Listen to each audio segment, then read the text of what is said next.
యెహోవా నీవే మా దేవుడవు. 2వ దినవృత్తాంతములు 14వ అధ్యాయము 11వ వచనము. అన్నింటిలో ప్రాముఖ్యమైనది ప్రార్థన. ఆస ప్రార్థన ఆసక్తికరమైన ప్రార్థన. ఆయన ఉన్నది ఉన్నట్లుగా ప్రార్థించెను. యెహోవా, విస్తారమైన సైన్యము చేతిలో ఓడిపోకుండా బలము లేని వారికి సహాయము చేయుటకు నీకన్నా ఎవరూ లేరు.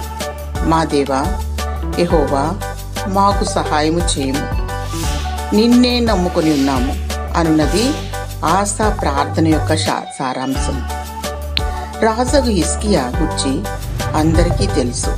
మరణకరమైన రోగము కలుగగా నీవు మరణముగుచున్నావు, ఇల్లు చక్కబెట్టుకొనుము అని ప్రవక్త ప్రకటించినప్పటికీ అతడు గోడ తట్టు తిరిగి ప్రార్థించుట ద్వారా 15 సంవత్సరముల ఆయుష్ను అదనంగా పొందినాడు.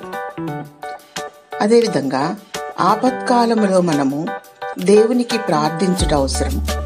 ఎబ్బేజు తనకు బాధ కలిగిన సమయమున దేవునికి మొరపెట్టెను.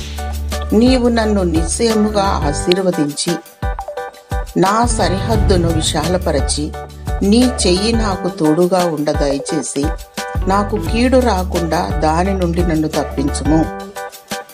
1వ దినవృత్తాంతంలో 4:10. ఎబ్బేజు ప్రార్థనను దేవుడు ఆలకించాను.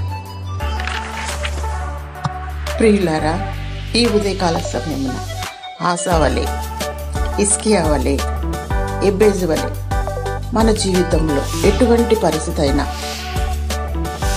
మనము దేవునికి పట్టుదలతో ప్రార్థన చేసినప్పుడు ఈ ఉదయకాలమున నీ ప్రార్థన ఆలకించి నీకు సమాధానమును దయచేయుగాక.